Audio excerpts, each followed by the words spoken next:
বিসমিল্লাহির রহমানির রহিম। আসসালামু আলাইকুম। প্রিয় দর্শক, গত কয়েকদিন ধরে আমাদের বাংলাদেশের যেসব ইউটিউবার এবং সোশ্যাল মিডিয়াতে যারা কাজ করেন তারা যা করেছেন সেটার জন্য আপনাদের সবাইকে শ্রদ্ধা জানাচ্ছি। আসলে এটাই বাংলাদেশ। আমাদের দেশের শাহরিয়ার কবির, সুলতানা কামাল, খুশি কবির, মুনতাসির মামুন কিংবা একাত্তর টেলিভিশনের কিছু উলঙ্গ নারী যে বাংলাদেশের স্বপ্ন দেখেন, সেটা এত সহজে আমাদের এই প্রজন্মে অন্তত সম্ভব না। আমাদের পরের প্রজন্মের জন্য আমরা কি রেখে যেতে পারি সেটা আমরা জানি না, কারণ আমরা মুসলমানরা একেবারে বরাবরই খুব উদাসীন এবং দৈন্যতার পরিচয় দিচ্ছি। আজকের যে ঘটনা, আমাদের ধর্ম, আমাদের সমাজ, আমাদের সংস্কৃতির বিরুদ্ধে যে ষড়যন্ত্র, সেটা কিন্তু আজকে থেকে শুরু হয় নাই। এটা শুরু হয়েছিল আরও অনেক আগে থেকে। আমাদের নজর রাখা দরকার ছিল, কিন্তু আমরা সেটা রাখি নাই। অথচ যারা এই ষড়যন্ত্র শুরু করেছে তারা কিন্তু অনেক আগে থেকে এই ষড়যন্ত্রটা শুরু করেছিল।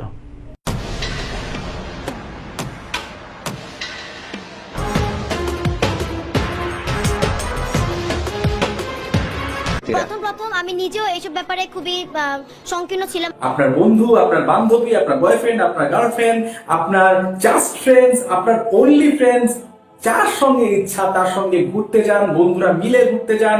আপনার যেই প্ল্যান আছে, আপনার যেইভাবে করে এই দিনটাকে সেলিব্রেট করতে ইচ্ছা হয় সেটা সেক্স বিষয়ে কোনো কথা আসলে বাচ্চারা শাই ফিল করতো। যদি আপনি কনসেন্ট সহকারে করেন তাহলে সেটাই পৃথিবীর জঘন্যতম অপরাধ, ধর্ষণ। অর্থাৎ জিজ্ঞেস করতেই হবে।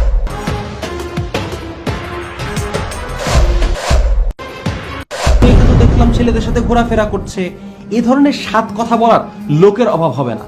এদের কথা যদি আপনি কান দেন তাহলে কখনোই আপনার ছেলেকে মেয়েকে ইন্সপায়ার করতে পারবেন না। দেখে লজ্জা পেতাম, আমাদের জড়তাটাকে দেখে।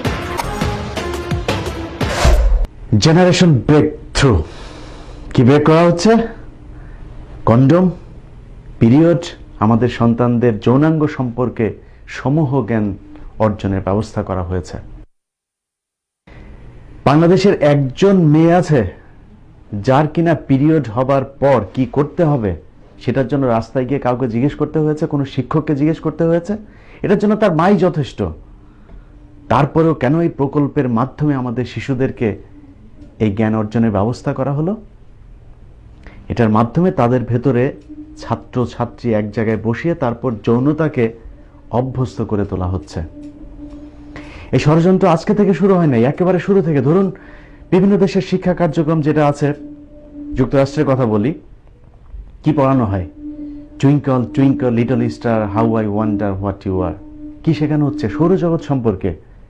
বানর দিয়ে কি শেখানো হয় দেখুন, one little monkey jumping on the bed, গণনা শেখানো হচ্ছে।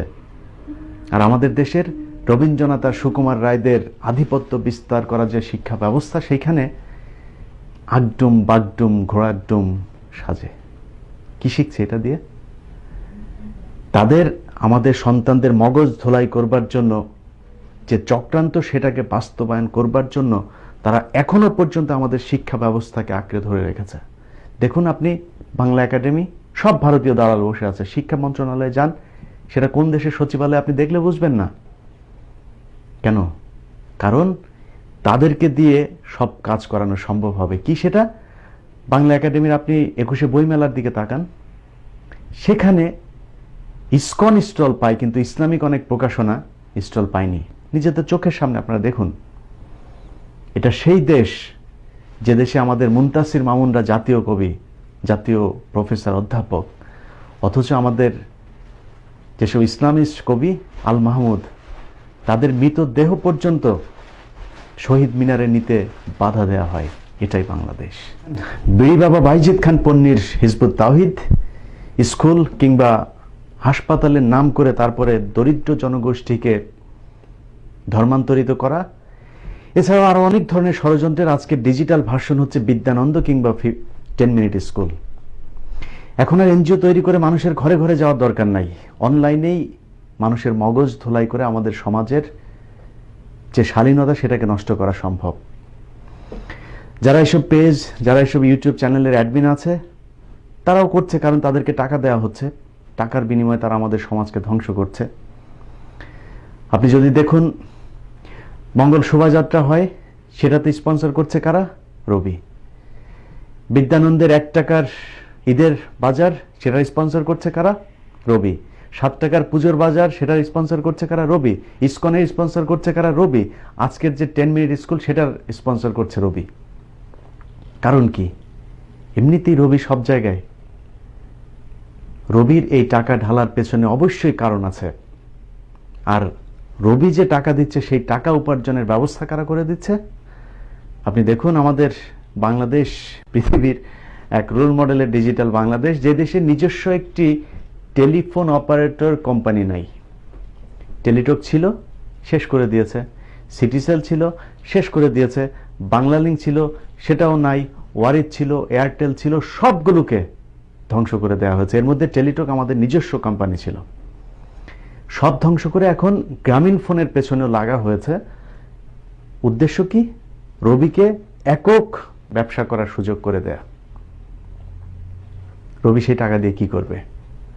সেই টাকা দিয়ে রবি আমাদের যুব সমাজকে ধ্বংস করবে। পূর্ণাঙ্গ শিক্ষা পদ্ধতি রবি 10 মিনিট স্কুল। স্কুলে পৌঁছে যেতে পারি, কলেজে পৌঁছে যেতে পারি। আজকে রবি 10 মিনিট স্কুল একটা ডিজিটাল প্ল্যাটফর্ম হিসেবে দাঁড়িয়ে গেছে। এবার চলুন রবির টাকায় চলা 10 মিনিট স্কুল কারা চালায় সেটা একটু দেখা যাক। আমার মোবাইল, আমার ক্যামেরা, আমার ফেসবুক, আমার পেজ, আমার যা মন চাই তাই নিয়ে কথা বলবো। আপনার সাকিব বিন রশিদ নাম শুনলে মক্কার কুরাইশ বংশের সন্তান মনে হচ্ছে না? আসলে আমাদের দেশের যেসব নাস্তিক আছে তাদের একটা ইউনিক চরিত্র আছে, একেবারে কমন একটা চরিত্র। সেটা হচ্ছে তারা নাস্তিক না, তারা শুধু ইসলাম বিদ্বেষী। পৃথিবীর প্রতিটা ধর্মের মধ্যে আধ্যাত্মিকতাকে বিশ্বাস করা হয়, অদৃশ্যকে বিশ্বাস করা হয়, কিন্তু তাদের যত সমালোচনা সব হচ্ছে ইসলাম ধর্ম নিয়ে। তসলিমা নাসরিনকে দেখুন, গিয়ে বসে আছে এমন এক দেশে যেই দেশে কুসংস্কারের অভাব নাই, অথচ কোনোদিন সেটা নিয়ে কথা বলবে না। যত সমালোচনা সব হচ্ছে আমাদের ইসলাম ধর্মকে নিয়ে। তার নামটা কিন্তু এখনো পরিবর্তন করে নাই। তসলিমা নাসরিন নাম পরিবর্তন করেন। আপনি মুসলমান না, আপনি যেহেতু ইসলাম ধর্মে বিশ্বাস করেন না, আপনি মুসলমানদের নামটা কেন রেখেছেন? এর কারণ হচ্ছে তার পেছনে যারা আছে তাদেরকে বোঝাতে হবে যে আমি মুসলমান ছিলাম এবং এই ধর্মে নানান ধরনের ত্রুটি থাকার কারণে আমি আজকে ইসলাম ধর্ম ত্যাগ করেছি। আজকের যে সাকিব বিন রশিদের কথা বলছি তারাও সেই একই দলেরই নাস্তিক। নাস্তিক প্রমাণ না হওয়া পর্যন্ত আপনারা হয়তো বলতে পারেন যে কেন বললেন? এটা প্রমাণিত, কারণ তিনি যে নাস্তিক সেটা তিনার ফেসবুকে তিনি এরই মধ্যে প্রমাণিত করেছেন। অবশ্য এটাও কিন্তু আপনার ব্যক্তিগত ব্যাপার। আপনি ডারউইনের মতবাদে বিশ্বাস করলে মনে করতে পারেন বানরের পেছন দিয়ে আপনার জন্ম হয়েছে, কেউ মনে করতে পারেন গরুর পেছন দিয়ে জন্ম হয়েছে, গরু তাদের মাতা পিতা, কেউ মনে করতে পারে ছাগল তাদের মাতা পিতা। এক একজন এক একটা বিশ্বাস করতেই পারে, সেটা তার স্বাধীনতা আছে। আমি যেমন মনে করি আমাকে আল্লাহ সৃষ্টি করেছেন, আমি আশরাফুল মাখলুকাত। আশরাফুল মাখলুকাত হিসাবে আমি যেমন একটা বিশ্বাস করি, সে বিশ্বাস অনুযায়ী আপনি অন্য একটা কিছু বিশ্বাস করতে পারেন। আপনি ইসলাম ধর্মকে ঘৃণা করতে পারেন, আপনি কোরআন শরীফকে ঘৃণা করতে পারেন, কোনো সমস্যা নেই, সেই স্বাধীনতা আপনার আছে। আপনি একটা কোরআন শরীফ কিনুন, ঘরে নিয়ে যান, নিয়ে যেয়ে পুড়িয়ে ফেলেন, কোনো সমস্যা নেই। আমরা দেখছি না, আমরা জানিও না, কারণ আপনি ঘৃণা করেন, এই ঘৃণা করার অধিকার আপনার আছে। কিন্তু আমার সামনে যখন আপনি কোরআন অবমাননা করতে আসবেন, সেটা দাঁত ভাঙা জবাব দেওয়া হবে। একটা এরিয়া নিয়ে আজকে একটু কথাবার্তা বলি, which is sex education, right? Before I had access to pornography, I was very curious যে ঘটনা হচ্ছে কি।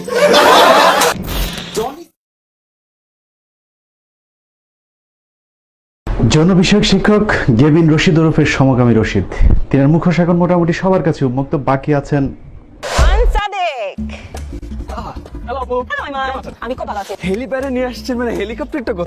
সাদিক। এখন নিজের নামাজ পড়ার ছবি টবি ফেসবুকে আপলোড দিয়ে তারপরে নিজেকে মুসল্লি প্রমাণ করার চেষ্টা করছেন।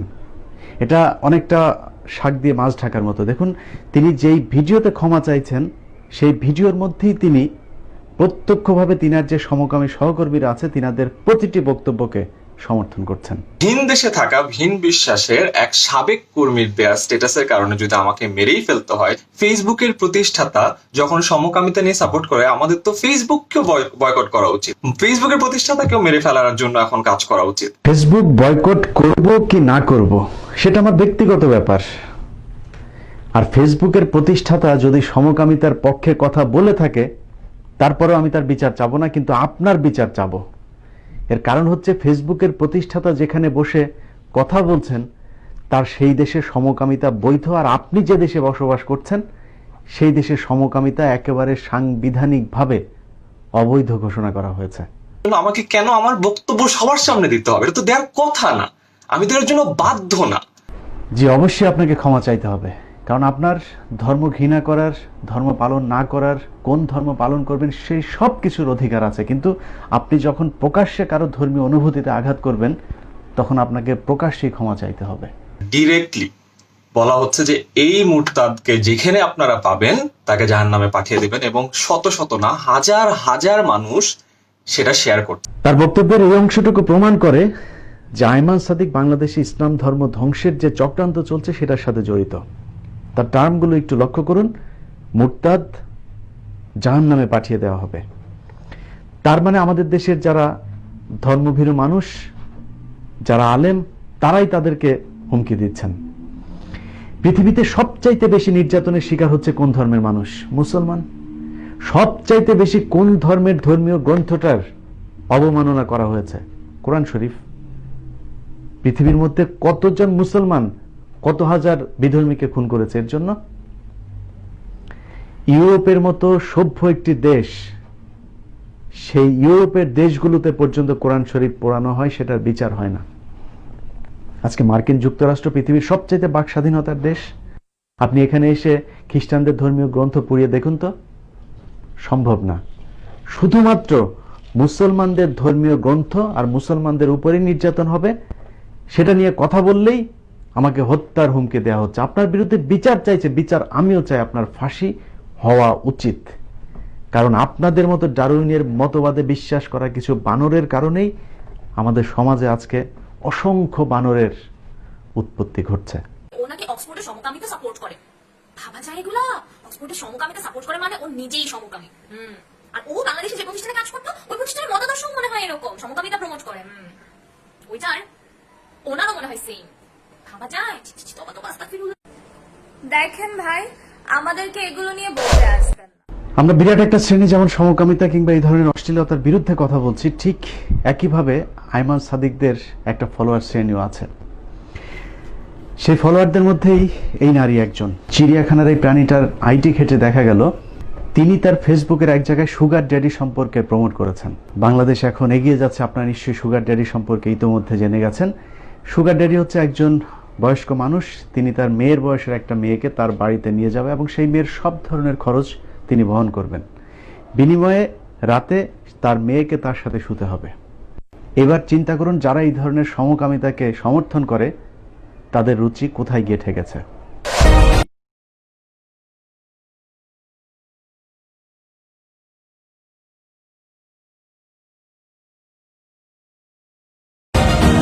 প্রিয় যুব সমাজ, এবার আপনাদেরকে বলতে চাই, পছন্দ আপনাদের, কোন দিকে যাবেন? যৌনতাকে প্রকাশ্যে নিয়ে আসবেন না যৌনতার গোপনীয়তা বজায় রাখবেন?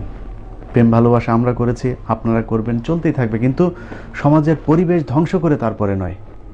প্রশাসনকে বলতে চাই, শুধুমাত্র জামাত আর বিএনপির পেছনে লেগে থাকলে হবে না। আয়মান সাদিক আর সালমান মুক্তাদিররা আমাদের সামনে যে সমাজ ব্যবস্থাকে প্রতিষ্ঠিত করতে চায় সেখান থেকে আপনিও বিচ্ছিন্ন না। ঐশীরা কিন্তু আপনাদের ঘরেও জন্মায়, সেই পসিবিলিটি আরও অনেক বেশি, কারণ তাদের শরীরের আগা থেকে গোড়া পর্যন্ত ঘুষের টাকায় মোড়ানো। আল্লাহ হাফেজ।